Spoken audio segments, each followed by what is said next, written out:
सत्यनारायण व्रत की कथा। एक समय की बात है, नैमिषारण्य तीर्थ में शौनकादि 88,000 ऋषियों ने श्री सूत जी से पूछा, हे प्रभु, इस कलयुग में वेद विद्या रहित मनुष्यों को प्रभु भक्ति किस प्रकार मिल सकती है तथा उनका उद्धार कैसे होगा। हे मुनिश्रेष्ठ, कोई ऐसा तप बताइए जिससे थोड़े समय में ही पुण्य मिले और मनोवांछित फल भी मिल जाए। इस प्रकार की कथा सुनने की हम इच्छा रखते हैं। सर्व शास्त्रों के ज्ञाता श्री सूत जी बोले, हे वैष्णवों में पूज्य, आप सभी ने प्राणियों के हित की बात पूछी है, इसलिए मैं एक ऐसे श्रेष्ठ व्रत को आप लोगों को बताऊंगा जिसे नारद जी ने लक्ष्मी नारायण जी से पूछा था और लक्ष्मीपति ने मुनि श्रेष्ठ नारद जी से कहा था। आप सब इसे ध्यान से सुनिए। एक समय की बात है, योगीराज नारद जी दूसरों के हित की इच्छा के लिए अनेकों लोकों में घूमते हुए मृत्यु लोक में आ पहुंचे। यहाँ उन्होंने अनेक योनियों में जन्मे प्रायः सभी मनुष्यों को अपने कर्मों द्वारा अनेकों दुखों से पीड़ित देखा। उनका दुख देखकर नारद जी सोचने लगे कि कैसा यत्न किया जाए जिसके करने से निश्चित रूप से मानव के दुखों का अंत हो जाए। इसी विचार पर मनन करते हुए वह विष्णु लोक में गए और वहां पर वह देवों के ईश नारायण की स्तुति करने लगे, जिनके हाथों में शंख, चक्र, गदा और पद्म थे और गले में वरमाला पहने हुए थे। स्तुति करते हुए नारद जी बोले, हे भगवान, आप अत्यंत शक्ति से संपन्न हैं। मन तथा वाणी भी आपको नहीं पा सकती है। निर्गुण स्वरूप, सृष्टि के कारण भक्तों के दुख को दूर करने वाले हैं। आपको मेरा नमस्कार है। नारद जी की स्तुति सुनकर भगवान विष्णु बोले, हे मुनिश्रेष्ठ, आपके मन में क्या बात है? आप किस काम के लिए पधारे हैं? उसे निसंकोच होकर कहो। इस पर नारद मुनि बोले कि हे प्रभु, मृत्युलोक में अनेक योनियों में जन्मे मनुष्य अपने कर्मों के द्वारा अनेकों दुखों से दुखी हो रहे हैं। हे नाथ, आप मुझ पर अगर दया रखते हैं तो बताइए कि वो मनुष्य थोड़े प्रयास से ही अपने दुखों से कैसे छुटकारा पा सकते हैं। भगवान श्री हरि बोले, हे नारद, मनुष्यों की भलाई के लिए तुमने बहुत अच्छी बात पूछी है। जिसके करने से मनुष्य मोह से छूट जाता है, वह बात मैं तुमसे कहता हूं, उसे सुनो। स्वर्गलोक और मृत्युलोक दोनों में एक दुर्लभ उत्तम व्रत है जो पुण्य देने वाला है। आज प्रेमवश होकर मैं उसे तुमसे कहता हूं, तुम ध्यान पूर्वक सुनो। श्री सत्यनारायण भगवान का यह व्रत अच्छी तरह विधान पूर्वक करके मनुष्य तुरंत ही यहाँ सुख भोग कर मरने पर मोक्ष को प्राप्त करता है। श्री हरि के वचन सुनकर नारद जी बोले कि उस व्रत का फल क्या है और उसका विधान क्या है, यह व्रत किसने किया था, इस व्रत को किस दिन करना चाहिए, सभी कुछ विस्तार से बताइए।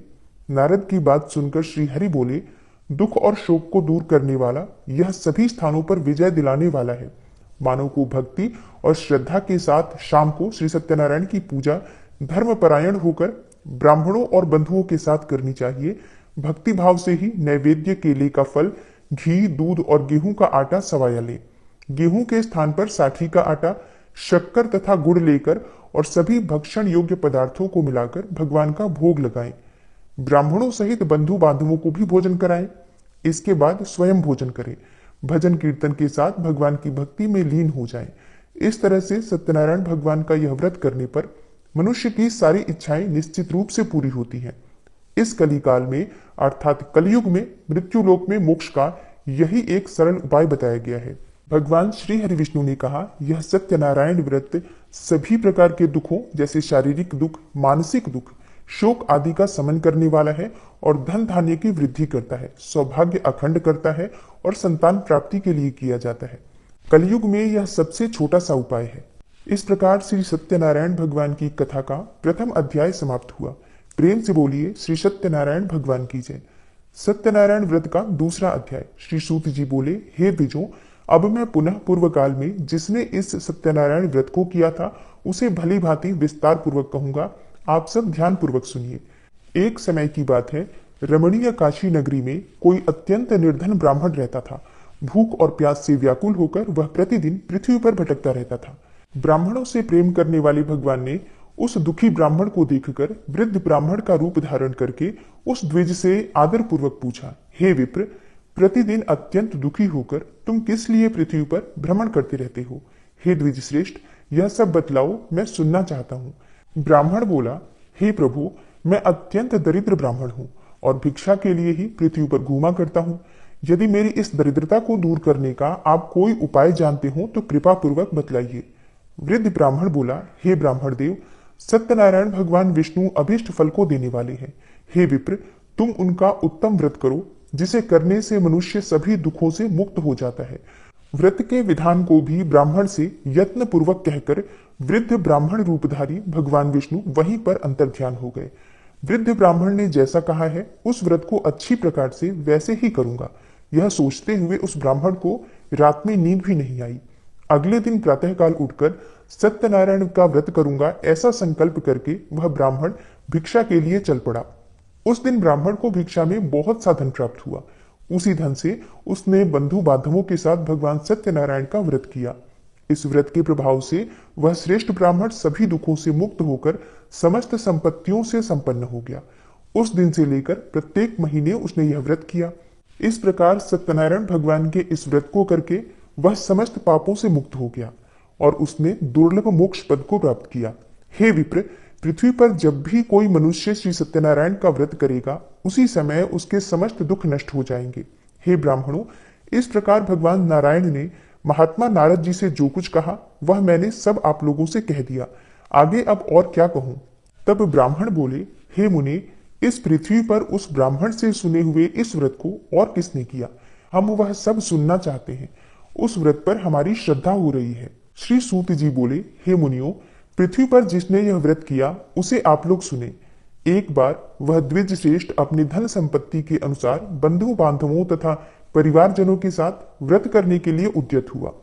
इसी बीच में एक लकड़हारा वहां आया और लकड़ी बाहर रखकर उस ब्राह्मण के घर गया। प्यास से व्याकुल वह लकड़हारा उस ब्राह्मण को व्रत करता हुआ देखकर प्रणाम करके उससे बोला, हे प्रभु, आप यह क्या कर रहे हैं? इसके करने से किस फल की प्राप्ति होती है, विस्तार पूर्वक मुझसे कहिए। विप्र ने कहा, यह सत्यनारायण का व्रत है जो सभी मनोरथों को प्रदान करने वाला है। उसी के प्रभाव से मुझे यह सब महान धन धान्य आदि प्राप्त हुआ है।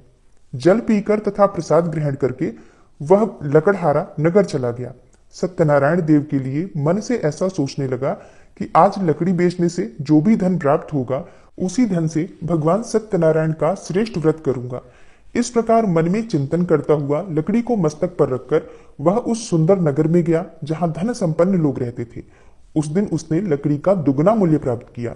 इसके बाद प्रसन्न हृदय होकर वह पके हुए केले का फल, शक्कर, घी, दूध और गेहूं का चूर्ण सवाया मात्रा में लेकर अपने घर आया। तत्पश्चात उसने अपने बंधु बांधवों को बुलाकर विधि विधान से भगवान श्री सत्यनारायण का व्रत किया और इस व्रत के प्रभाव से वह पुत्र और धन आदि से संपन्न हो गया और इस लोक में अनेकों सुखों का भोग करके अंत में सत्यपुर अर्थात वैकुंठ लोक चला गया। इस प्रकार भगवान सत्यनारायण की कथा का दूसरा अध्याय समाप्त हुआ। तो प्रेम से बोलिए श्री सत्यनारायण भगवान की जय। सत्यनारायण व्रत की कथा का तीसरा अध्याय। श्री सूत जी बोले, हे श्रेष्ठ मुनियों, अब मैं पुनः आगे की कथा कहूंगा, आप लोग ध्यान पूर्वक सुनिए। प्राचीन काल में उल्कामुख नाम का एक राजा रहता था। वह जितेंद्रिय, सत्यवादी तथा अत्यंत बुद्धिमान था। वह विद्वान राजा प्रतिदिन देवालय जाता और ब्राह्मणों को धन देकर संतुष्ट करता था। कमल के समान मुख वाली उसकी धर्मपत्नी शीला विनय एवं सौंदर्य आदि गुणों से संपन्न तथा पतिपरायणा थी। राजा एक दिन अपनी धर्मपत्नी के साथ भद्रशिला नदी के तट पर श्री सत्यनारायण का व्रत कर रहा था। उसी समय व्यापार के लिए अनेक प्रकार की पुष्कल धनराशि से संपन्न एक साधु नाम का बनिया वहां आया। भद्रशिला नदी के तट पर नाव को स्थापित करके और राजा के समीप गया और राजा को उस व्रत में दीक्षित देखकर विनय पूर्वक पूछने लगा। साधु ने कहा, हे राजन, आप भक्ति युक्त चित्त से यह क्या कर रहे हैं? कृपया यह सब मुझे भी बताइए, मैं इसे सुनना चाहता हूँ। राजा बोले, हे साधु, पुत्र आदि की प्राप्ति की कामना से अपने बंधु बांधवों के साथ मैं अतुल तेज संपन्न भगवान विष्णु का व्रत और पूजन कर रहा हूँ। राजा की बात सुनकर साधु ने आदर पूर्वक कहा, हे राजन, इस विषय में आप मुझे सब कुछ विस्तार से बतलाइए। आपके कथनानुसार मैं यह व्रत और पूजन अवश्य करूंगा। मुझे भी कोई संतान नहीं है, इससे अवश्य ही संतान प्राप्त होगी। ऐसा विचार कर वह व्यापार से निवृत्त होकर आनंद पूर्वक अपने घर आया। उसने अपनी भार्या से संतति प्रदान करने वाले इस सत्य व्रत को विस्तार पूर्वक बताया तथा जब मुझे संतान प्राप्त होगी तब मैं इस व्रत को अवश्य करूंगा। इस प्रकार उस साधु ने अपनी भार्या लीलावती से कहा। एक दिन उसकी लीलावती नाम की सती साध्वी भार्या पति के साथ आनंद चित्त से ऋतुकालीन धर्माचरण में प्रवृत्त हुई और भगवान श्री सत्यनारायण की कृपा से उसकी वह भार्या गर्भिणी हुई। 10वें महीने में उससे कन्या रत्न की प्राप्ति हुई और शुक्ल पक्ष के चंद्रमा की भांति यानी दिन प्रतिदिन वह कन्या बढ़ने लगी। उस कन्या का नाम कलावती रखा गया। इसके बाद एक दिन लीलावती ने अपने पति से मधुर वाणी में कहा, आप पूर्व में संकल्पित श्री सत्यनारायण के व्रत को क्यों नहीं कर रहे हैं? साधु बोला, हे प्रिय, इसके विवाह के समय में यह व्रत करूंगा। इस प्रकार अपनी पत्नी को भली भांति आश्वस्त करके वह व्यापार करने के लिए नगर की ओर चला गया। इधर कन्या कलावती अपने पिता के घर में वृद्धि को प्राप्त होने लगी। तदनंतर धर्मज्ञ साधु ने नगर में सखियों के साथ क्रीड़ा करती हुई अपने कन्या को विवाह के योग्य देखकर आपस में मंत्रणा करके कन्या के विवाह के लिए श्रेष्ठ वर की खोज करो ऐसा दूत से कहकर शीघ्र ही उसे भेज दिया। उसकी आज्ञा प्राप्त करके दूत कांचन नामक नगर में गया और वहां से एक वणिक का पुत्र लेकर आया। उस साधु ने उस वणिक के पुत्र को सुंदर और गुणों से संपन्न देखकर अपनी जाति के लोगों तथा बंधु बांधवों के साथ संतुष्ट चित्त होकर विधि विधान से वणिक पुत्र के साथ कन्या का विवाह कर दिया। उस समय वह साधु बनिया दुर्भाग्यवश भगवान का वह उत्तम व्रत करना भूल गया। पूर्व संकल्प के अनुसार विवाह के समय में व्रत न करने के कारण भगवान उस पर रुष्ट हो गए। कुछ समय के पश्चात अपने व्यापार कर्म में कुशल वह साधु बनिया काल की प्रेरणा से अपने दामाद के साथ व्यापार के लिए समुद्र के समीप स्थित रत्नसारपुर नामक सुंदर नगर में गया और अपने श्री संपन्न दामाद के साथ वहां व्यापार करने लगा। उसके बाद में दोनों राजा चंद्रकेतु के रमणीय नगर में गए। उसी समय भगवान श्री सत्यनारायण ने उसे भ्रष्ट प्रतिज्ञ देखकर इसे दारुण कठिन और महान दुख प्राप्त होगा यह श्राप दे दिया। एक दिन एक चोर राजा चंद्रकेतु के धन को चुराकर वहीं आया जहां दोनों वणिक स्थित थे। वह अपने पीछे दौड़ते हुए दूतों को देखकर भयभीत चित्त से धन वहीं छोड़कर शीघ्र ही छिप गया। इसके बाद राजा के दूत वहां आ गए जहां वह साधु वणिक था और वहां राजा के धन को देखकर वे दूत उन दोनों वणिक पुत्रों को बांध कर ले आए और हर्षपूर्वक दौड़ते हुए राजा से बोले, हे प्रभु, हम 2 चोर पकड़ कर लाए हैं, इन्हें देखकर आप आज्ञा दें। राजा की आज्ञा से दोनों शीघ्र ही दृढ़ता पूर्वक बांधकर बिना विचार किए महान कारागार में डाल दिए गए। भगवान सत्यदेव की माया से किसी ने उन दोनों की कोई बात नहीं सुनी और राजा चंद्रकेतु ने उन दोनों का धन भी ले लिया। भगवान के श्राप से वणिक के घर में उसकी भार्या भी अत्यंत दुखित हो गई और उनके घर में जो सारा का सारा धन था वह चोर चुरा ले गया। लीलावती शारीरिक तथा मानसिक पीड़ाओं से युक्त भूख और प्यास से दुखी अन्न की चिंता में दर दर भटकने लगी। कलावती कन्या भी भोजन के लिए इधर उधर प्रतिदिन घूमने लगी। एक दिन भूख से पीड़ित कलावती एक ब्राह्मण के घर गई। वहां जाकर उसने श्री सत्यनारायण के व्रत और पूजन को देखा। वहां बैठकर उसने कथा सुनी और वरदान मांगा। इसके बाद प्रसाद ग्रहण करके वह कुछ रात होने पर घर गई। माता ने कलावती कन्या से प्रेम पूर्वक पूछा, हे पुत्री, रात्रि में तू कहाँ रुक गई थी? तुम्हारे मन में क्या है? कलावती कन्या ने तुरंत माता से कहा, हे माँ, मैंने एक ब्राह्मण के घर में मनोरथ प्रदान करने वाला व्रत देखा है। कन्या की उस बात को सुनकर वह वणिक की भार्या व्रत को करने को उद्यत हुई और प्रसन्न मन से उस साध्वी ने बंधु बांधवों के साथ भगवान श्री सत्यनारायण का व्रत किया तथा इस प्रकार प्रार्थना की, हे भगवान, आप हमारे पति एवं जामाता के अपराध को क्षमा करें। वे दोनों अपने घर शीघ्र ही आ जाएं। इस व्रत से भगवान सत्यनारायण पुनः संतुष्ट हो गए तथा उन्होंने नृपश्रेष्ठ चंद्रकेतु को स्वप्न दिखाया और स्वप्न में कहा, हे नृपश्रेष्ठ, प्रातःकाल दोनों वणिकों को छोड़ दो और वह सारा धन भी दे दो जो तुमने उनसे इस समय ले लिया है, अन्यथा राज्य, धन एवं पुत्र सहित तुम्हारा सर्वनाश कर दूंगा। राजा से स्वप्न में ऐसा कहकर भगवान सत्यनारायण अंतर्ध्यान हो गए। इसके बाद प्रातःकाल राजा ने अपने सभासदों के साथ सभा में बैठकर अपना स्वप्न सुनाया और कहा, दोनों वणिक पुत्रों को शीघ्र ही मुक्त कर दो। राजा की ऐसी बात सुनकर वे राजपुरुष दोनों महाजनों को बंधन मुक्त करके राजा के सामने लाकर विनय पूर्वक बोले, हे महाराज, बेड़ी बंधन से मुक्त करके दोनों वणिक पुत्र लाए गए हैं। इसके बाद दोनों महाराज नृपश्रेष्ठ चंद्रकेतु को प्रणाम करके अपने पूर्व वृतांत का स्मरण करते हुए भय विह्वल हो गए और कुछ बोल न सके। राजा ने वणिक पुत्रों को देखकर आदर पूर्वक कहा, आप लोगों को प्रारब्धवश यह महान दुख प्राप्त हुआ है। इस समय अब कोई भय नहीं है। राजा ने वस्त्र अलंकार देकर उन दोनों वणिक पुत्रों को संतुष्ट किया तथा सामने बुलाकर वाणी द्वारा अत्यधिक आनंदित किया और पहले जो धन लिया था उसे दुगना करके दिया। उसके बाद राजा ने पुनः उनसे कहा, हे साधु, अब आप अपने घर को जाएं। राजा को प्रणाम करके दोनों महावैश्यों ने अपने घर की ओर प्रस्थान किया। इस प्रकार श्री सत्यनारायण भगवान की कथा का तीसरा अध्याय समाप्त हुआ। तो प्रेम से बोलिए श्री सत्यनारायण भगवान की जय। सत्यनारायण व्रत की कथा का चौथा अध्याय। श्री सूत जी बोले, साधु बनिया मंगलाचरण करके और ब्राह्मणों को धन देकर अपने नगर के लिए चल पड़ा। साधु के कुछ दूर जाने पर भगवान सत्यनारायण ने उसकी सत्यता की परीक्षा लेने की जिज्ञासा से पूछा, साधु, तुम्हारी नाव में क्या भरा है? तब धन के मद में चूर होकर दोनों महाजनों ने अवहेलना पूर्वक हंसते हुए कहा, हे दंडी सन्यासी, क्यों पूछ रहे हो? क्या कुछ मुद्रा लेने की इच्छा है? हमारी नाव में तो लता और पत्ते आदि भरे हैं। ऐसी निष्ठुर वाणी सुनकर सत्यनारायण वेशधारी श्री दंडी बोले, तुम्हारी बात सच हो जाए। ऐसा कहकर दंडी सन्यासी का रूप धारण किए हुए भगवान कुछ दूर जाकर समुद्र के समीप बैठ गए। दंडी के चले जाने पर नित्य क्रिया से निवृत्त होकर उतरी हुई अर्थात जल में ऊपर की ओर उठी हुई नौका को देखकर साधु अत्यंत आश्चर्य में पड़ गया और नाव में लता और पत्ते आदि देखकर मूर्छित होकर पृथ्वी पर गिर पड़ा।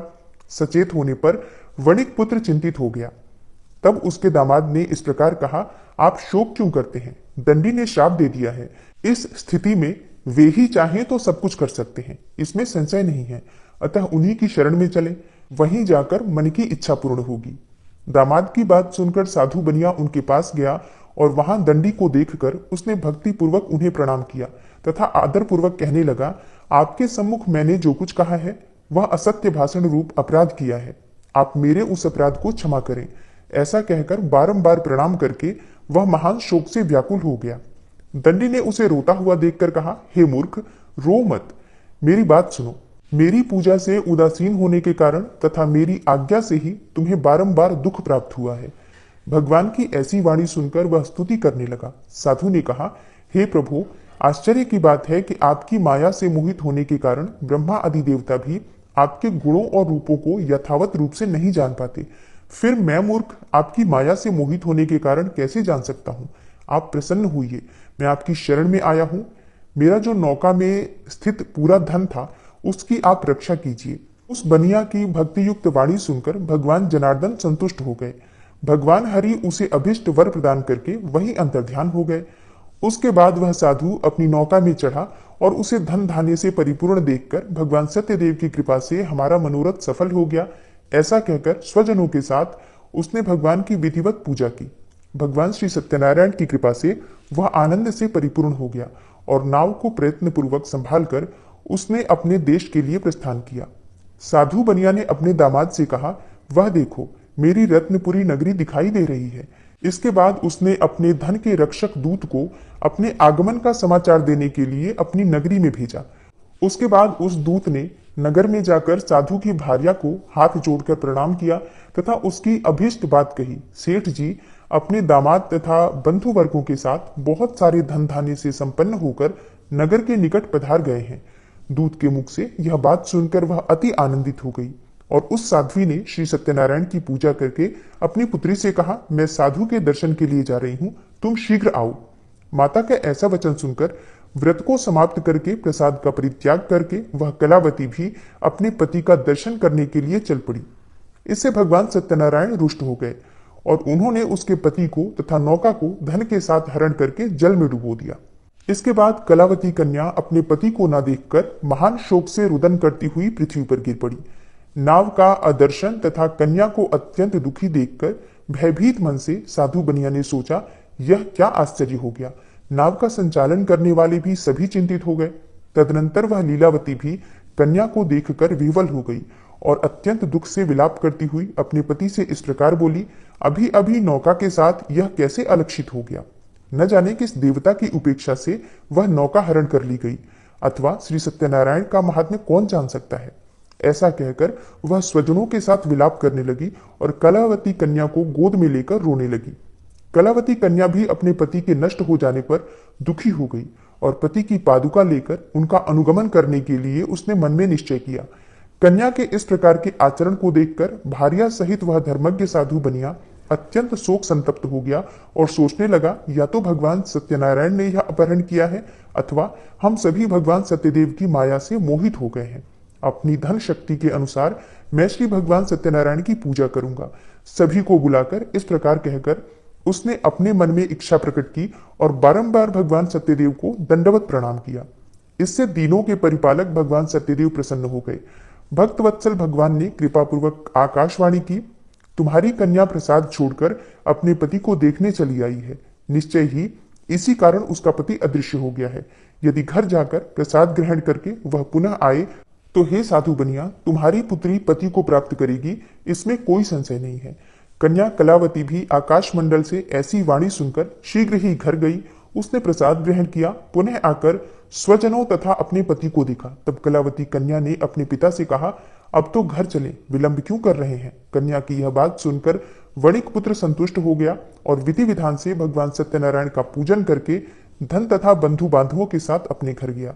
तदनंतर पूर्णिमा तथा संक्रांति पर्वों पर भगवान सत्यनारायण देव का पूजन करते हुए इस लोक में सुख भोग कर अंत में वह सत्यपुर वैकुंठ लोक में चला गया। इस प्रकार श्री सत्यनारायण भगवान की कथा का चौथा अध्याय समाप्त हुआ। तो प्रेम से बोलिए श्री सत्यनारायण भगवान की जय। पांचवा अध्याय। श्री सूत जी बोले, श्रेष्ठ मुनियों, अब इसके बाद मैं दूसरी कथा कहूंगा, आप लोग ध्यान पूर्वक सुनिए। अपनी प्रजा का पालन करने में तत्पर तुंगध्वज नाम का एक राजा था। उसने सत्यदेव के प्रसाद का परित्याग करके दुख प्राप्त किया।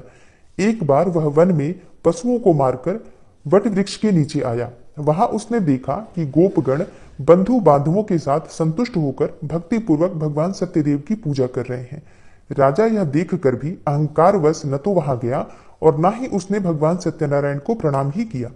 पूजन के बाद सभी गोपगण भगवान का प्रसाद राजा के समीप रखकर वहां से लौट आए और इच्छानुसार उन सभी ने भगवान का प्रसाद ग्रहण किया।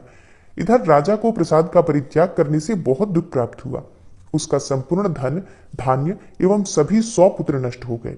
राजा ने मन में यह निश्चय किया कि अवश्य ही भगवान सत्यनारायण ने हमारा नाश किया है, इसलिए मुझे वहां जाना चाहिए। वहां श्री सत्यनारायण भगवान का पूजन हो रहा था। ऐसा मन में निश्चय करके वह राजा गोपगणों के समीप गया और उसने गोपगणों के साथ भक्ति श्रद्धा से युक्त होकर विधि विधान पूर्वक भगवान सत्यदेव की पूजा की। भगवान सत्यदेव की कृपा से वह पुनः धन और पुत्रों से संपन्न हो गया तथा इस लोक में सभी सुखों का भोग करके अंत में सत्यपुर वैकुंठ लोक को प्राप्त हुआ। श्री सूत जी कहते हैं, जो व्यक्ति इस परम दुर्लभ श्री सत्यनारायण व्रत को करता है और पुण्यमयी तथा फल प्रदायिनी भगवान की कथा को भक्ति युक्त होकर सुनता है, उसे भगवान सत्यनारायण की कृपा से धन धान्य आदि की प्राप्ति होती है। दरिद्र भी धनवान हो जाता है, बंधन में पड़ा हुआ बंधनों से मुक्त हो जाता है, डरा हुआ व्यक्ति भय मुक्त हो जाता है। यह सत्य बात है, इसमें कोई संशय नहीं है। इस लोक में यह सभी इच्छित फलों का भोग करके अंत में सत्यपुर वैकुंठ लोक को प्राप्त करता है। हे ब्राह्मणों, इस प्रकार मैंने आप लोगों से भगवान सत्यनारायण के व्रत को कहा, जिसे करके मनुष्य सभी दुखों से मुक्त हो जाता है। कलयुग में तो भगवान सत्यदेव की पूजा विशेष फल प्रदान करने वाली है। हे मुनीश्वरों, पूर्वलोक में जिन लोगों ने भगवान सत्यनारायण का व्रत किया था, उसके अगले जन्म का वृतांत कहता हूं, आप लोग श्रद्धा पूर्वक सुनिए। महान प्रज्ञा संपन्न सतानंद नाम के ब्राह्मण सत्यनारायण व्रत करने के प्रभाव से दूसरे जन्म में सुदामा नामक ब्राह्मण हुए और इस जन्म में भगवान कृष्ण का ध्यान करके उन्होंने मोक्ष को प्राप्त किया। लकड़हारा भील गुहों का राजा हुआ और अगले जन्म में उसने भगवान श्री राम की सेवा करके मोक्ष को प्राप्त किया। महाराज उल्कामुख दूसरे जन्म में राजा दशरथ हुए, जिन्होंने श्री रंगनाथ जी की पूजा करके अंत में वैकुंठ लोक को प्राप्त किया। इसी प्रकार धार्मिक और सत्यव्रती साधु पिछले जन्म के सत्यव्रत के प्रभाव से दूसरे जन्म में मोरध्वज नामक राजा हुआ। उसने आरे से चीरकर अपने पुत्र की आधी देह भगवान विष्णु को अर्पित करके मोक्ष को प्राप्त किया। महाराजा तुंगध्वज जन्मांतर में स्वयंभू मनु हुए और भगवत संबंधी संपूर्ण कार्यों का अनुष्ठान करके वैकुंठ लोक को प्राप्त हुए। जो गोपगण थे वे सब जन्म जन्मांतर में व्रज मंडल में निवास करने वाले गोप हुए और सभी राक्षसों का संहार करके उन्होंने भी भगवान का शाश्वत धाम गोलोक प्राप्त किया। इस प्रकार श्री स्कंद पुराण के अंतर्गत रेवा खंड में श्री सत्यनारायण व्रत कथा का यह 5वां अध्याय पूर्ण हुआ। तो प्रेम से बोलिए श्री सत्यनारायण भगवान की जय, श्री लक्ष्मी नारायण की जय। जय जय श्री कृष्णा, जय श्री राधे।